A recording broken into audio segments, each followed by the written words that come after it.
Je vais faire une intervention sur. Alors, je vais aller assez vite, hein, puisque 15 minutes, ça passe très rapidement.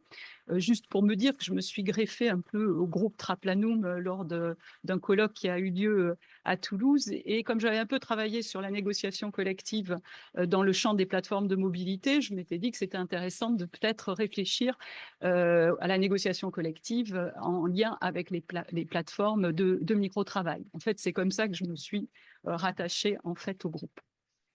Et je remercie donc Emmanuel de me donner l'occasion de participer, hein, aux actions. Alors, comme Emmanuel l'a précisé, en fait, hein, l'économie des plateformes et plus encore le micro-travail entraîne donc une fragmentation du travail en micro-tâches assorties de micro-rémunérations.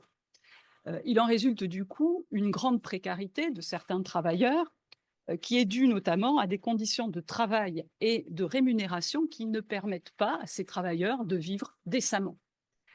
Du coup, je me suis posé la question de savoir comment on pourrait éventuellement améliorer les conditions de travail et de rémunération des travailleurs qui recourent ici, hein, aux plateformes de micro-travail. Alors, deux voies sont envisageables pour l'amélioration de ces conditions de travail et de rémunération. On peut tout d'abord envisager d'agir sur le statut, et c'est ce qui est préconisé par les chercheurs de l'équipe Traplanum, en instaurant une présomption de salariat. Et là, je renvoie quand même à la directive européenne de 2021 qui pose une présomption simple de salariat au profit des travailleurs de plateformes d'intermédiation. C'est une présomption simple sous réserve d'un contrôle du travail selon des modalités prévues et qui peut être bien sûr renversée. Et puis l'autre possibilité, c'est de créer un tiers statut. Et là, ça va permettre à des travailleurs indépendants, dépendants économiquement, de bénéficier de certains droits garantis dont bénéficient normalement uniquement les salariés. Il n'empêche que, même si on agit sur le statut, il n'en demeure pas moins que certains travailleurs vont relever du statut d'indépendant. Et aujourd'hui, de manière très générale, les travailleurs des plateformes sont des travailleurs indépendants. Du coup, il me paraît intéressant d'envisager une autre voie qui consiste à agir sur les conditions de travail et de rémunération de ces travailleurs indépendants, du coup, en agissant donc directement sur leurs droits, donc en prévoyant des droits spécifiques. Alors, comment procéder? Eh bien, il y a deux voies classiques, deux véhicules de normes qu'on peut envisager, de règles qu'on peut envisager. La loi ou la norme hétéronome, hein, qui paraît assez inadéquate compte tenu de la nouveauté du phénomène de l'économie des plateformes et surtout, me semble-t-il, de l'hétérogénéité des situations. Hétérogénéité des plateformes, hétérogénéité des activités, hétérogénéité des travailleurs et des besoins de protection de ces travailleurs qui ne sont pas les mêmes en fonction des situations. Je pense par exemple à un travailleur qui vit de son travail via la plateforme et puis le travailleur qui se connecte à la plateforme pour un revenu d'appoint ou voire peut-être pour l'aspect ludique. Du coup, la négociation collective est envisagée dans la recherche, hein, par plusieurs auteurs comme un outil de régulation des conditions de travail et des rémunérations sur les plateformes. Ça a même été qualifié d'outil indispensable en raison des avantages que présente la négociation collective par rapport à la norme hétéronome, souplesse, adaptabilité, réactivité et correction de l'asymétrie des partenaires contractuels. On a toujours ces aspects-là. Donc, je passe assez rapidement sur ce point. Le problème qu'on a, c'est que la négociation collective n'a pas vocation à intervenir dans le cadre des relations entre acteurs économiques indépendants. Il y a des obstacles juridiques relativement forts à cela, qui tiennent d'une part au champ d'application personnel du droit de négociation collective, mais j'ajoute tout de suite ici que cet obstacle, il est en train de bouger et d'évoluer et peut-être même d'être dépassé, puisque de plus en plus les frontières du droit de négociation collective deviennent plus larges, au point que je pense qu'on peut affirmer qu'il existe bien un droit de négociation collective pour les travailleurs indépendants qui recourent aux plateformes de travail, et en particulier de micro-travail. En revanche, autre obstacle, pour que puisse s'exercer ce droit, il faut un cadre juridique d'exercice du droit de négociation collective. Et de ce point de vue, il n'existe pas de cadre permettant de conférer du pouvoir, de corriger l'asymétrie de pouvoir dans le champ, en tout cas, du micro-travail. Donc, c'est les deux points que je vais envisager. D'une part, la négociation collective, un droit pour les micro-travailleurs indépendants. Et deuxième point, l'exercice de la négociation collective, un droit à construire pour les micro-travailleurs indépendants. Alors, le premier point, donc un droit pour les micro-travailleurs, je voudrais souligner deux évolutions que je trouve assez remarquables. Tout d'abord, un phénomène d'extension du droit de négociation collective à certains travailleurs indépendants, dont ceux des plateformes. Et la deuxième évolution tout à fait remarquable, c'est l'inflexion du droit de la concurrence de l'Union européenne à l'égard des travailleurs indépendants sans salariés, notamment ceux qui exercent par le biais d'une plateforme. Donc tout d'abord, l'extension du droit de négociation collective aux travailleurs indépendants, j'irai assez vite, on pourra y revenir. Il me semble qu'on est face à un mouvement de fond dans l'ordre international, mais également dans les ordres juridiques nationaux. Un mouvement de fond dans l'ordre international, notamment au niveau de l'OIT. Lorsqu'on regarde un peu les documents produits par les organes de contrôle de l'OIT, eh bien, on constate que ce qui est préconisé, c'est l'application des droits fondamentaux, et en particulier liberté syndicale et négociation collective, la Convention 98 en particulier, l'application de ces droits fondamentaux hors du champ du salariat à des travailleurs indépendants se trouvant dans une situation d'inégalité de pouvoir avec leurs co-contractants. Donc, il y a beaucoup de choses, beaucoup de documents, mais je ne reviens pas là-dessus, mais bon, dans le cadre de l'OIT, le mouvement est évident. On trouve également une tendance similaire dans le cadre du Conseil de l'Europe. Alors là, je citerai la décision du Comité européen des droits sociaux. Alors, le Comité européen des droits sociaux est en charge donc du contrôle de la Charte sociale européenne de 1961. Et dans une décision de 2018 que je trouve très éclairante, le comité indique que pour déterminer quel genre de négociation est protégé par la charte, il ne suffit pas de s'appuyer sur la distinction entre travailleurs et travailleurs indépendants. Le critère décisif étant plutôt de savoir s'il existe un déséquilibre de pouvoir entre fournisseurs de main-d'œuvre et employeurs. Et effectivement, on voit bien ici les lignes qui bougent et le droit de la négociation collective qui doit être reconnu hors du champ du salariat. La tendance, elle est aussi perceptible dans certains ordres juridiques nationaux. Je vais aller assez vite. Donc, notamment, on a dans les pays où il y a reconnaissance d'un tiers statut, parfois reconnaissance du droit de négociation collective aux bénéficiaires de ce tiers statut. C'est le cas en Allemagne et en Italie. Et puis en France, je citerai cet exemple-là, qui concerne uniquement les travailleurs des plateformes d'emploi, puisque le Code du travail prévoit dans un texte que les travailleurs indépendants de ces plateformes ont le droit de constituer des syndicats, d'y adhérer, et, dit le texte, de faire valoir leurs intérêts par leur intermédiaire. Et donc, je en déduis qu'il s'agit notamment du dialogue social.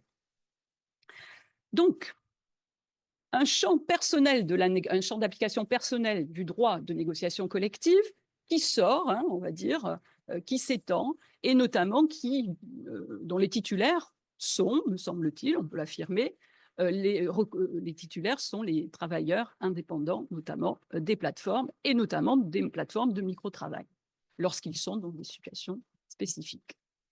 La deuxième évolution, c'est l'inflexion du droit de la concurrence de l'Union européenne à l'égard des travailleurs indépendants sans salariés, notamment ceux qui exercent par le biais d'une plateforme. Alors, je trouve que c'est très intéressant parce qu'on sait l'importance du droit de la concurrence dans la construction de l'Union européenne. Et notamment, l'article 101 du traité de fonctionnement de l'Union prévoit très clairement l'interdiction des ententes entre acteurs économiques, entre entreprises. Or, les travailleurs indépendants sont considérés comme des entreprises. La seule limite à cette interdiction des accords entre acteurs économiques indépendants, la seule limite, elle avait été consacrée par la Cour de justice à propos justement des conventions collectives entre salariés et employeurs, à condition que les conventions visent à l'amélioration des conditions de travail.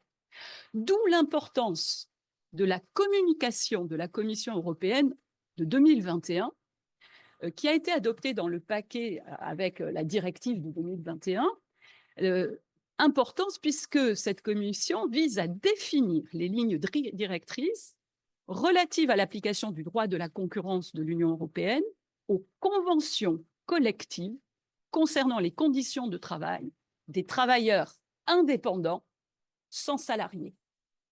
Donc, recul du droit de la concurrence dans ce cadre-là.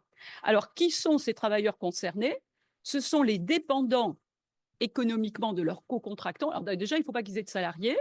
Il faut qu'ils soient dépendants économiquement de leurs co-contractants, c'est-à-dire qu'ils vivent, que la relation leur procure 50% minimum de leurs revenus. Il y a les travailleurs indépendants qui travaillent côte à côte avec des salariés en faisant le même travail. Ça, c'est une solution de la jurisprudence de la Cour de justice. Et les travailleurs qui travaillent via les plateformes. Et ici aussi, il va y avoir une exemption avec sécurisation des conventions collectives, puisque l'article 101 va être ici aussi écarté. On attend cependant les décisions de la Cour de justice, puisque la communication ne s'impose pas à la Cour de justice qui pourrait être amenée à statuer.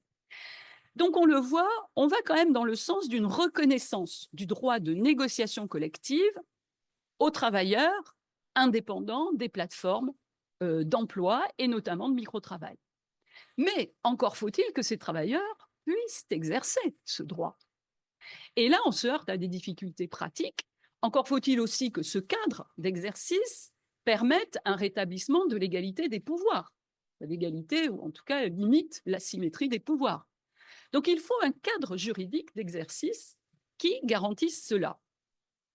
Alors, ce cadre n'existe pas concernant les travailleurs des plateformes de micro-travail, comme je vais le dire. Alors, du coup, j'ai raisonné à partir du cas français, puisque c'est celui que je connais, et bon, je me suis dit, voyons, comment on pourrait construire un cadre d'exercice applicable dans le cadre du micro-travail.